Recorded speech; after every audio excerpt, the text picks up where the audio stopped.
सुंदरराजानाम् इंदिरा भूमिनायकम् वृंदार्गगणेस्तुभ्यं चिन्तितार्थ सिद्धये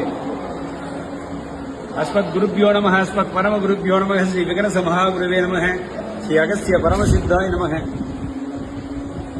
பெண்கள் திசைக்கு திலகமாய் நின்ற திருமாலின் ஜோலையதே என்பே தென் திருப்பதி என்று புகழப்பட்டதான திருமாலின் ஜோலையான ரிஷபாத்ரி என்று சொல்லக்கூடியதான அழகர் மலையிலே நித்தியவாசம் செய்து கொண்டிருக்கக்கூடிய சுந்தரராஜ பெருமாள் கள்ளழகர் என மரியிடைய பெயரோடு கூட பக்தர்கள் எல்லாம் ஆகர்ஷணம் செய்யக்கூடிய வண்ணத்திலே உள்ளங்கவர் கல்வனாக கள்ளழகனாக காட்சி கொடுத்துக் கொண்டிருப்பது நாம் அனைவரும் அனுபவித்து வரக்கூடிய ஒரு உண்மை. அப்பேற்பட்டதான் இந்த பெருமானுக்கு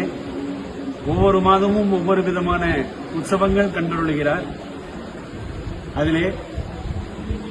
வசந்த ருதுவிலே வரக்கூடியதான வைகாசி மாசத்திலே 10 நாள் உற்சவமாக நடைபெறக்கூடிய அந்த ஒரு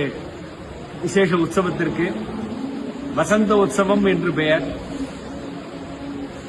பெருமாள் வசந்தத்தோடு கூட இன்றைய பொழுதிலே கூட வசந்த ருது என்ற காரணத்தினாலும் வசந்த உற்சவத்தில் பெருமாள் இழந்துள்ளக்கூடிய காரணத்தினாலும் கூட தற்பொழுது கூட பூமியெல்லாம் மகளிலே அனைத்தும்